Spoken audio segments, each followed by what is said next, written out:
Hello বন্ধুরা, good morning. আশা করছি যে যেখান থেকে আমার ভিডিওটা দেখছো তারা সবাই ভালো আছো এবং সুস্থ আছো। অরিত্রী স্কুল থেকে খিচুড়ি নিয়ে এসেছিলো, অরিত্রীর পাপা আর অরিত্রী দুজন মিলে খেয়ে নিয়েছে।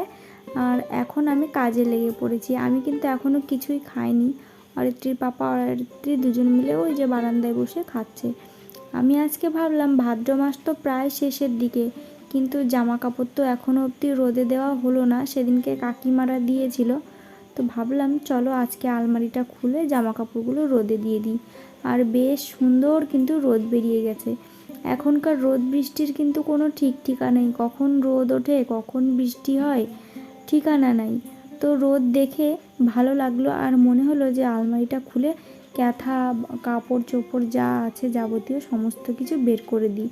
আর দেখবে অনেক দিন ধরে আলমারিতে বা শোকেসের ভেতরে জামা কাপড় থাকলে কেমন একটা গন্ধ টাইপের হয়ে যায়। তো এদিকে আমি তার জন্য বালিশের কাঁথা, তারপরে আসন, আমার বড় বড় যে কাঁথাগুলো আছে সেই সব কাঁথা, আরও আলমারির ভেতরে কত জিনিস থাকে বলো তো, কাপড় চোপড়ে একদম পুরো ভর্তি হয়ে থাকে। তারপরে আমার আলমারিতে লেপ আছে, ব্ল্যাঙ্কেট আছে, অনেক কিছু আছে। তো সমস্ত কিছু রোদে দেবো আজকে, সমস্ত কিছু বের করে দেবো।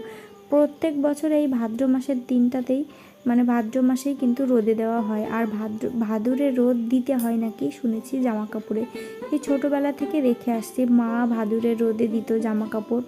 তো শ্বশুরবাড়িতে এসেও সেই ভাদ্র মাসেই জামা কাপড় কিন্তু রোদে দিই। আমার শাশুড়ি মাকে আমি কোনোদিনও দেখিনি ভাদুরে রোদ দিতে, কিন্তু আমি দিই। আমার ইচ্ছা হয় যে একটুখানি জামা কাপড়গুলোতে একটু রোদ খাওয়ানো ভালো, ভাঁজ খুলে খুলে। তো তার জন্য এই যে আমি জামা কাপড়গুলো রোদে দিচ্ছি। আর এই যে সাদা কাঁথাটা দেখতে পাচ্ছ, এই কাঁথাটা আমার বিয়ের সময় দিয়েছিল আমার মা, ওই বাড়ির থেকে দুটো কাঁথা দিয়েছিল। তো এই সাদা কাঁথাটায় একটা দাগ লেগে গেছে। ওই দাগটা কিসের দাগ জানো? ওটা হচ্ছে 2000 সালে আমাদের এখানে বন্যা হয়েছিল। তো সেই বন্যার সময় মানে বাক্সতে ছিল কাঁথাটা, আর বাক্সর জং ধরা দাগ লেগে গেছে। মানে বাক্স ডুবে গেছিলো, ঠিক আছে, একদম ঘর পুরো ডুবে গেছিলো, বাক্সও ডুবে গেছিলো। তো বাক্স যে জং ধরে গেছিলো সেই জংয়ের দাগ। আর এই যে আমার কাপড়গুলো দেখছো, বেশিরভাগ কাপড়ই কিন্তু আমার কেনা না, সব পাওয়া কাপড়। মানে একটা দুটো কাপড় কেনা, তাছাড়া সমস্ত কাপড় কিন্তু আমার পাওয়া কাপড়।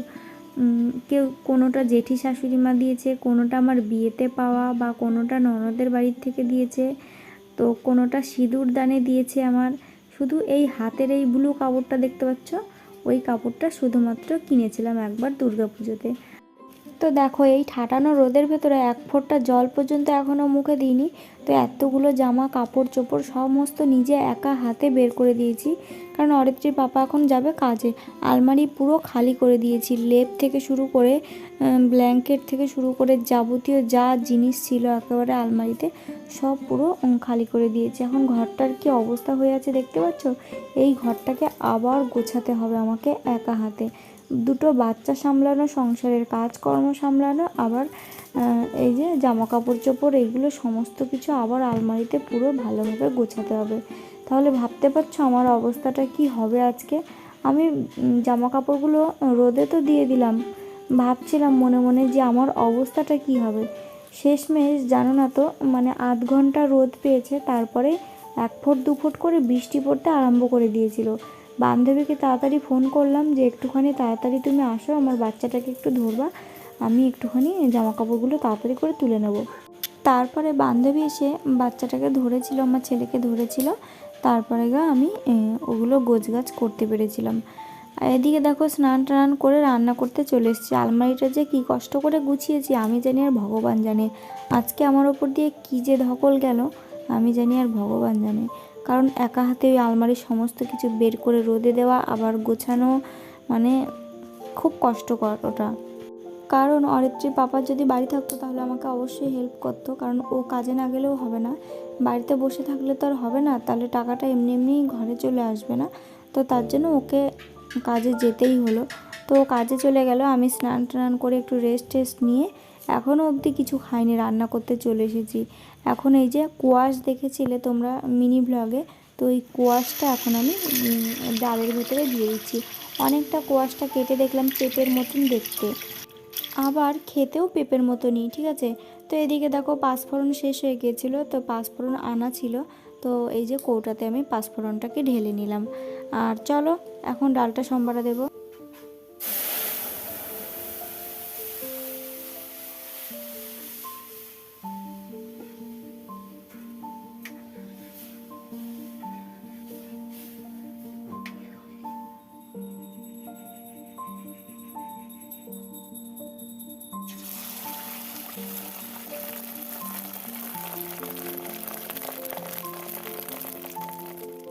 আজকে ডালটা টাইম কলের জল দিয়ে রান্না করছি, তাই দেখো কালারটা একটু কেমন যেন হয়েছে। যেদিনকে ডাল রান্না করি সেদিনকে চেষ্টা করি কেনা জল দিয়ে রান্না করার, তাহলে ডালের কালারটা খুব সুন্দর আসে। আজকে একেবারে সিম্পল রান্নাবান্না। ঘরে একটা ছোট্ট ডিম ছিল, দেশি মুরগি, ডিমটাকে ভাজা করে নিলাম। আর এই যে করে নিয়েছি তোমার আলু সেদ্ধ আর ডাল। তো একটু কিপটামি করে না চললে কিন্তু সংসারে কোনো আয় উন্নতি হয় না। বাবা হাতে মধু আছে, মধু আছে, দেখেছো আমার বাবা কাত হয়ে গেছে। হাতে কি মধু আছে নাকি? হ্যাঁ হাতে মধু আছে। হায় হায়, হাত খায় দুষ্টু ছেলে। দেখি হাত খায় না, হাত খায় না, আঙুল খায় না। হ্যাঁ হাত খেতে হয় না তো, হাত খেতে হয় না। হ্যাঁ ওলে বাবা, ও কি করছে? ওটা আবার কি, ওটা আবার কি? দেখেছো উপর হওয়ার জন্য কি চেষ্টা করছে। ওরে বাবা, তোমাদের দেখাতে পাচ্ছি না, প্যান্ট পরা নেই তো দেখাতে পাচ্ছি না ওদিকটা। এত চেষ্টা করছে উপর হওয়ার জন্য। ওরে বাবা, অরিত্রী দেখ কি করছে ভাই, অরিত্রী দেখ ভাই কিরম উপর হতে যাচ্ছে।